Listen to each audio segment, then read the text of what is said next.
dir. Van haver-hi moviments molt estranys per part dels Mossos, que van venir aquí, que van... Llavors, no és que ho esperava, però bueno, era una possibilitat, no? Perquè hi havia companys a dins. Però bueno, ho vivia amb molta tranquil·litat. I primer perquè no només jo, sinó els companys, la CGT, l'organització. Jo estava molt tranquil·la en el sentit, jo sé el que he fet, no he fet mal a ningú. És a dir, no em podia creure que tot acabaria d'aquesta manera.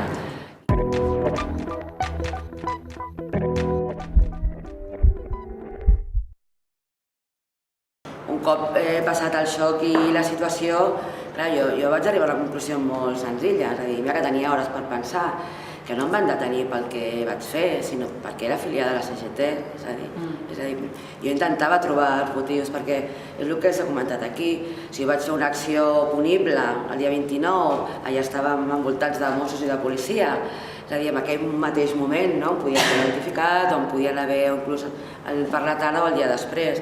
Llavors, lògicament, ja portàvem temps sent capaços de tenir poder de convocatòria de cara al carrer. Jo crec que això era una cosa que ells no necessitaven controlar i no podien consentir.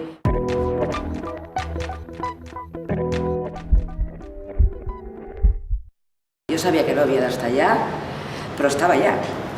Llavors em vaig preocupar més en trobar-me bé anímicament, sobretot de cara a traslladar-lo als meus companys, a la meva família, que era el que més em preocupava. I un cop, us dic, vaig veure per la televisió l'alliberament del Dani, l'Ismael i el Xavi, doncs va ser un dels primers dies que em vaig emocionar. Aquest dia, el dia 1 de maig, no? Doncs esperava que tenia que arribar tard o d'hora, no?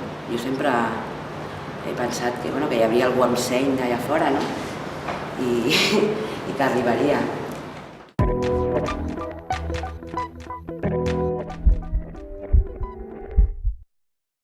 Però realment la resposta, com han actuat ràpidament, la unitat que ha hagut, no només aquí, a nivell dels meus companys amb els que he vist tots els dies, sinó a nivell de la CGT estatal, jo crec que això ens ha enfortit moltíssim. Ha fet que veiem, que tenim una capacitat per actuar no en un cas com el meu, com en qualsevol, o inclús demanant i reclamant justícia social, crec que som forts, per tant això és molt important també. I de cara també a nivell social m'ha emocionat molt veure que la gent sí que té consciència i que això pugui fer entendre a la gent que el que hem de fer és no parar. Jo és el que estic dient contínuament. Ja ho vaig dir quan estava dins, no hem de tenir por quan jo estava dins i ara tampoc. És a dir, tindrem que parlar i tindrem que anar també modificant les nostres maneres de protesta. Està clar que no me'n penedeixo d'haver estat el dia 29 al carrer davant de la borsa. I el que em sap greu és que per l'alta de la jutgessa no puc assistir a cap manifestació més fins que no acabi el procediment.